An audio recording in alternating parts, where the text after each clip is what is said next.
The topic is assessment of psychological hazard in the tertiary care trauma center. I am from Ganga Medical Center and Hospitals. It is an accident and trauma care center. It is a 500-bedded hospital. The OP volume is 500 to 600 patients per day, and the occupancy rate is more than 90% always. So work is normally is beneficial to the mental well-being of an individual as it increases the self-worth and increases the sense of identity. But it has some adverse circumstances also, because there are types of stresses which are prevalent. There are two types of stresses, that is hindrance negative stressor and the positive stressor. Hindrance negative stressor example is office politics. The positive stressor is, it offers the opportunity for growth and development. Example, the leadership responsibilities. This is the definition given by the WHO on work-related stress. It is the response people may have when the work demands challenges the ability to cope. The stress-related hazards may be because of work content or on the work context. Work content, example, workload, work pace, working hours, and participation and control, whereas the work context may be the career development, status and role in the organization, interpersonal relationship, and work-life balance. So a strong body of evidence suggests that exposure to adverse psychological work condition is a major hazard for healthcare workers. This is a Segres model, effort-reward model. Most of the evidence accumulated over the past decades is based upon this effort-reward model. So what happens when the people are at stress? They are unable to relax or concentrate. They may feel tired, depressed. There might be increase in the blood pressure, the problem with the digestive system, WRMSD, and absenteeism and presenteeism are the most common thing. Presenteeism is a new term. It is people might be present, but they are inefficient in their work.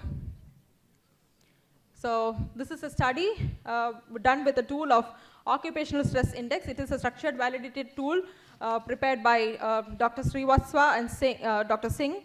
It is a self-reported structured questionnaire. It contains 46 statements regarding the presence of risk factors in the working environment. If the total score in this tool rises above 161, then it is the candidate is to be in the high stress. So we have 12 subscale in the same tool. We are able to measure 12 parameters from one single tool. Some of the parameters are poor peer relationships, overloading, role ambiguity, unprofitability, and strenuous working conditions. So in our hospital, being a trauma care, we found that the percentage of employees with low occupational stress is 15, percentage with moderate occupational stress is 64, and percentage with a high occupational stress is 21. The job design, more than 64% of the people found that they have a lot of work to do, and more than 40% they found that their job role was vague, and more than 28 found that they received contradictory instructions. And more than 24% of the people believe that they don't have good relationship with their supervisors. And the relationship with their, interrelationship with their co-workers was also significant. More than 40% of the people found that there was politics, office politics, and mutual cooperation and team spirit was lacking. So what we do? So we have to regularly monitor, and the risk control should be based on the 3 levels: individual organizational interface, and the organization level. So for the high stress people, what we did is they were subjected for counseling, group counseling, one-to-one counseling, employee engagement, and motivation was given to them. In the organization level, various committees were formed, good ergonomics and work design was formed. This is the employee engagement interface. We had different classes, communication classes, personality development sessions, and birthday party celebrations. These are the employee engagements, say competitions, wealth from waste, Medi-Expo competitions. Programs were given for the senior leaders also for their personality development, conflict management strategies, and leadership styles. Thank you.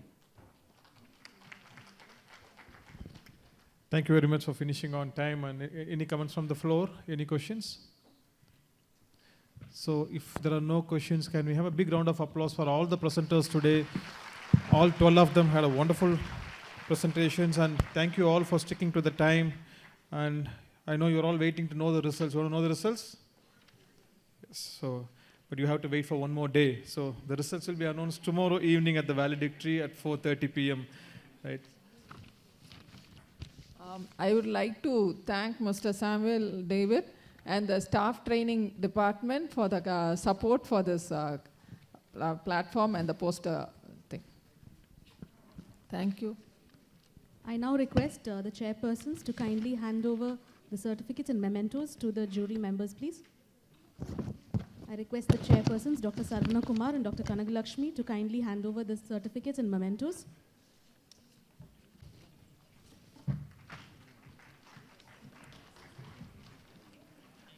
Dr. Ravika Ralph.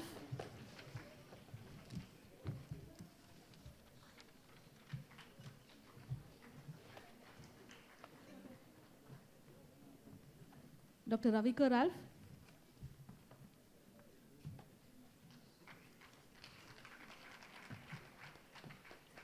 Dr. Vatsala Sadhan.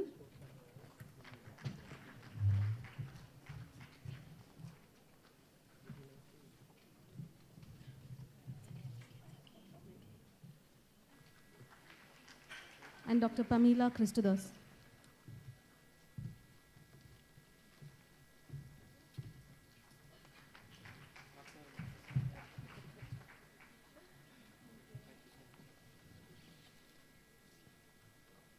I request to participate in a hospital management study. Please visit counter number 10 in the foyer. You will get a form to fill up. You can also take it with you and fill it up and bring it back tomorrow. So requesting all the medical doctors to kindly Lakshmi to now hand over the memento to Dr. Sarvana Kumar.